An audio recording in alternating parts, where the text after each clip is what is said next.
What if the progress you were promised was actually a cage built of brick and soot?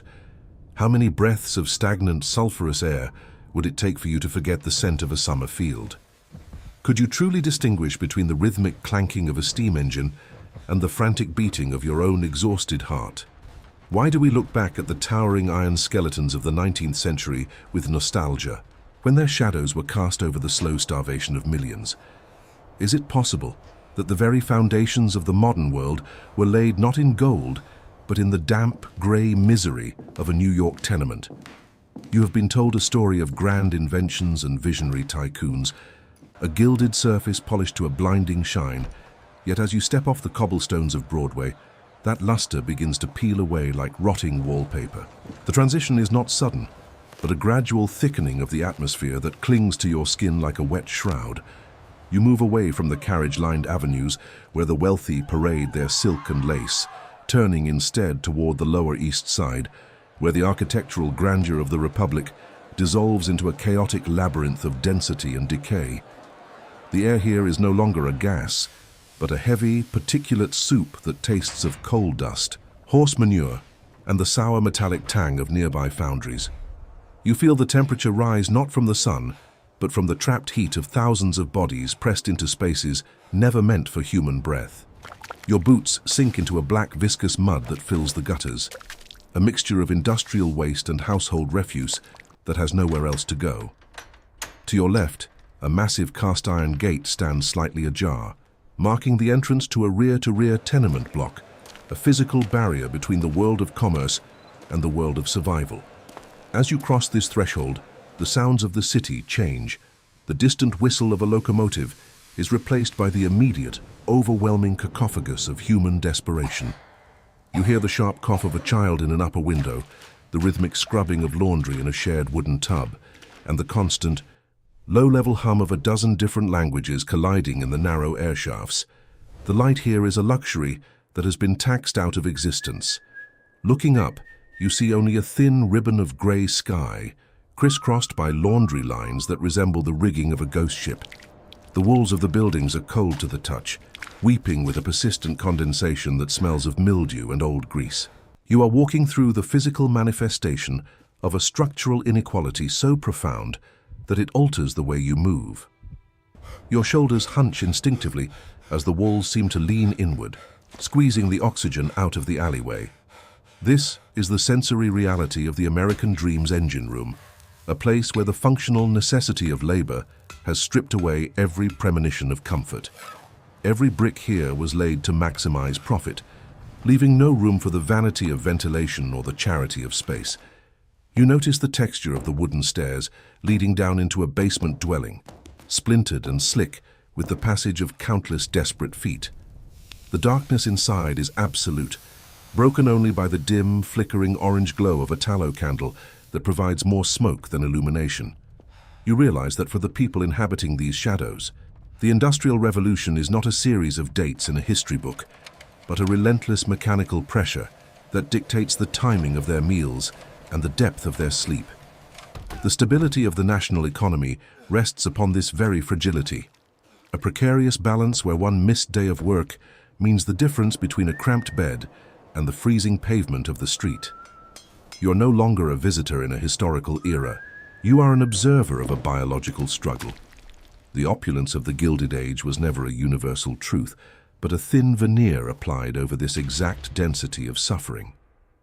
As you stand in the center of the courtyard, surrounded by the towering, lightless facades of the tenements, the realization begins to settle in your chest, like the very soot you breathe.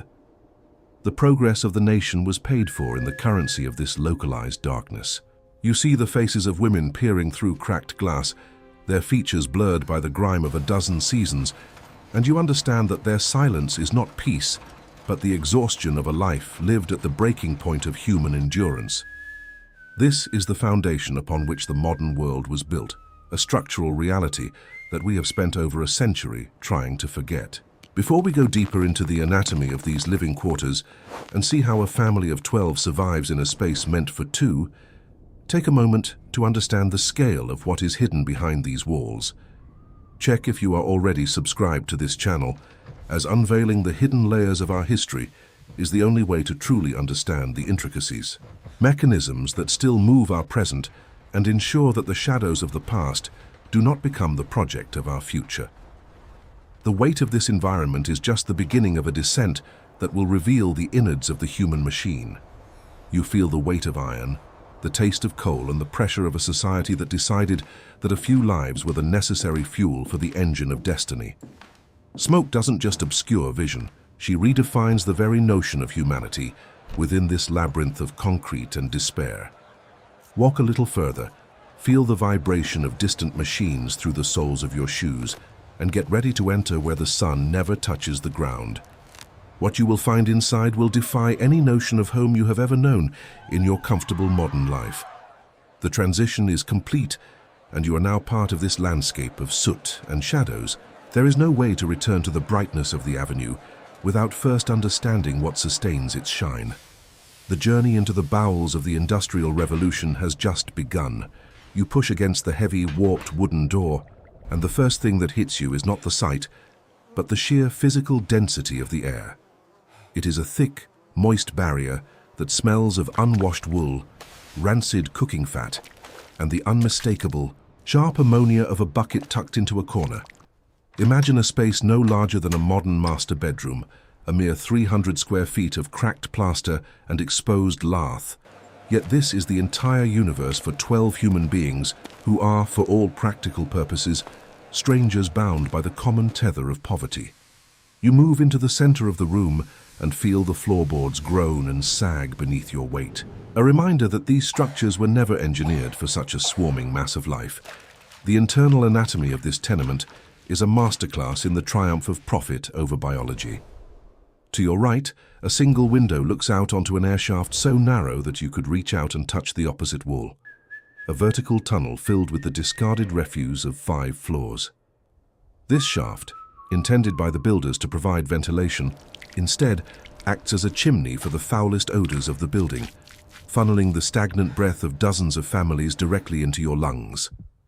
The temperature is an oppressive, humid weight. At the height of a New York summer, the brick walls act like a slow-burning oven, radiating heat long after the sun has set, while in the winter, the draft through the gaps in the window frame is a literal blade of ice. You observe the furniture, or the lack thereof, noting how every square inch of horizontal space is a calculated asset. 2 narrow beds are pushed against the dampest wall, where children sleep 4 to a mattress, their limbs entangled in a desperate, instinctive search for warmth or space. In the center stands a scarred wooden table that serves as a dining surface, a workbench for piecework, and a desk for those few who still cling to the hope of literacy. There is no privacy here, no concept of a personal sanctuary. Your most intimate moments, your sickness and your prayers, are shared with the silent, exhausted observers sitting 3 feet away. The walls are thin enough that you can hear the rhythmic, hacking cough of the man in the next unit and the muffled sobs of a woman 2 floors up, creating a constant, low-frequency vibration of collective suffering.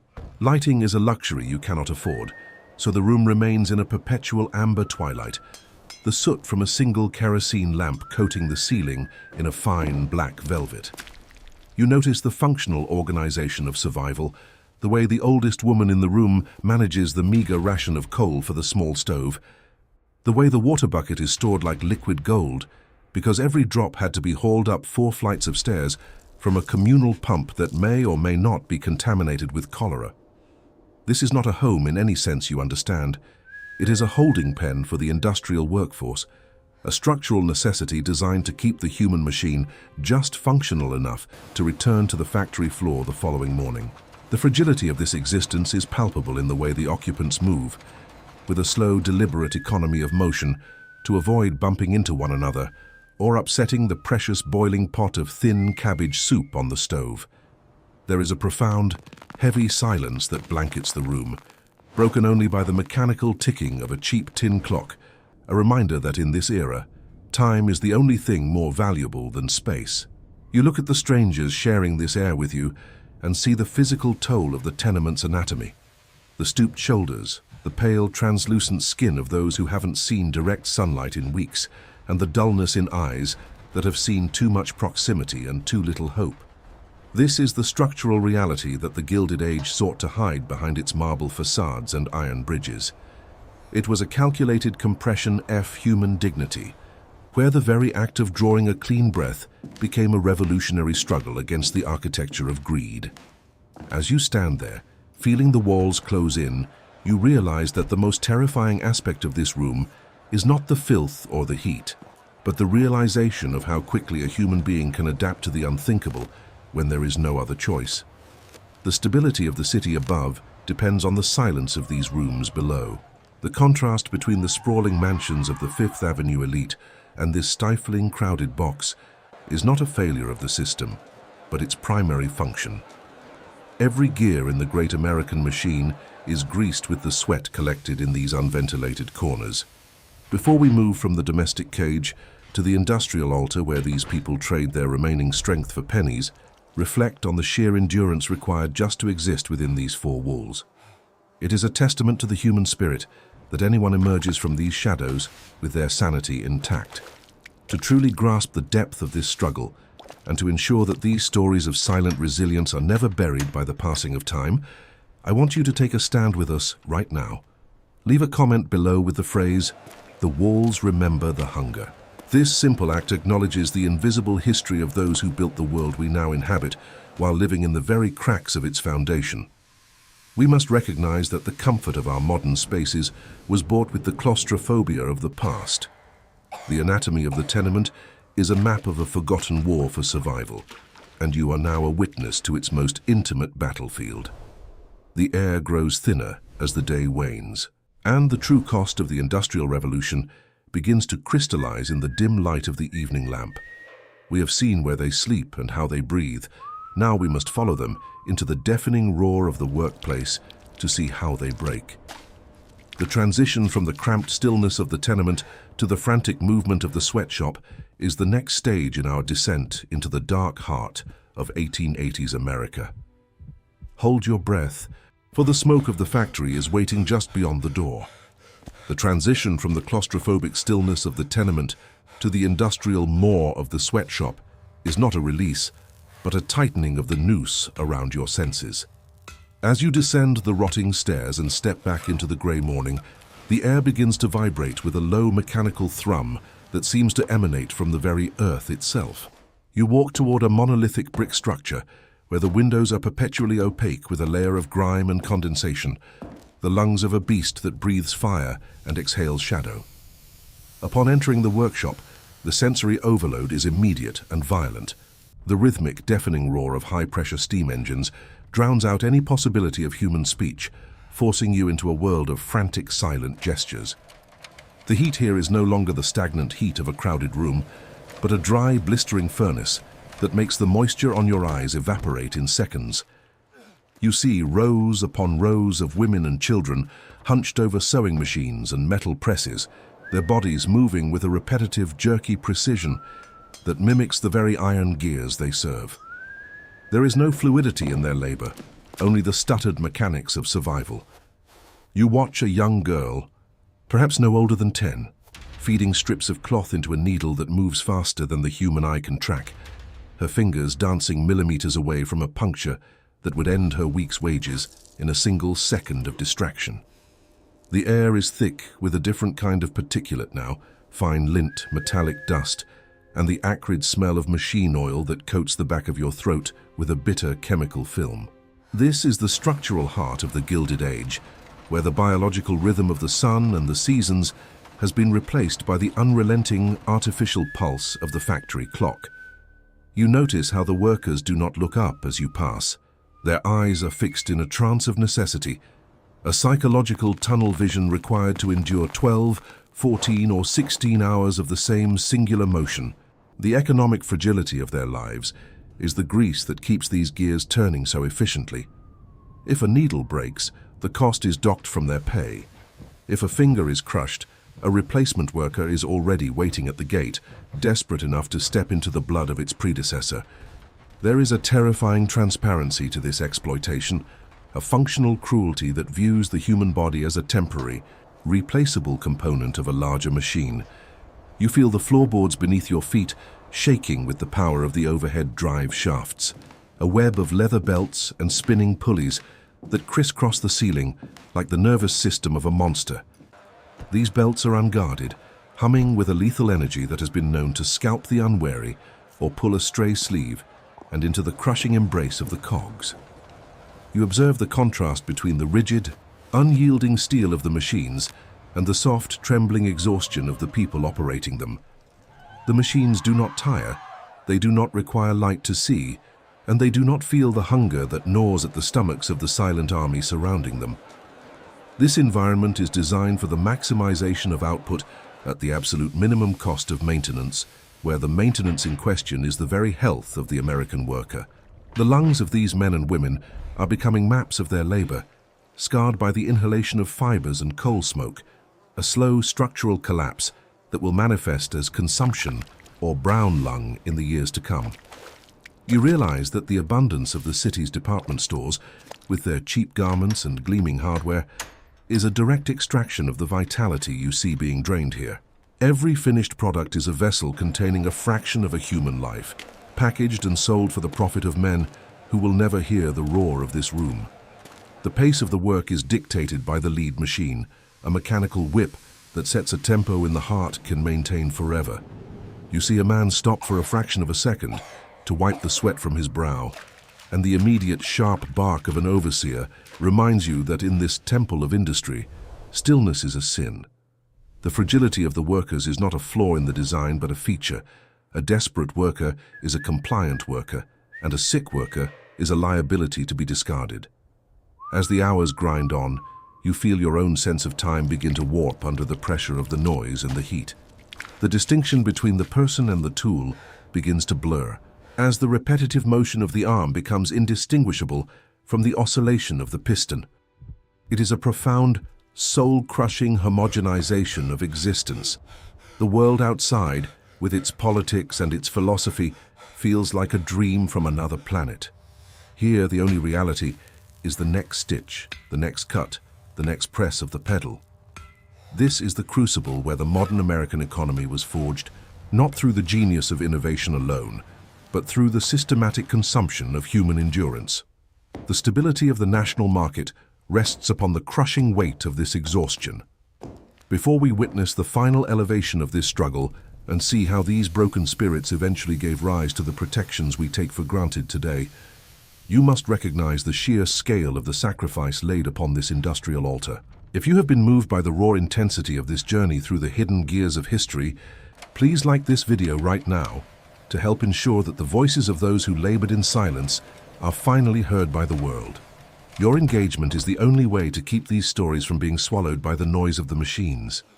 The rhythm of the sweatshop is a heartbeat of iron and sorrow, and you are the only witness left to carry its memory into the light. As the sun begins to set outside these blackened windows, the work does not stop.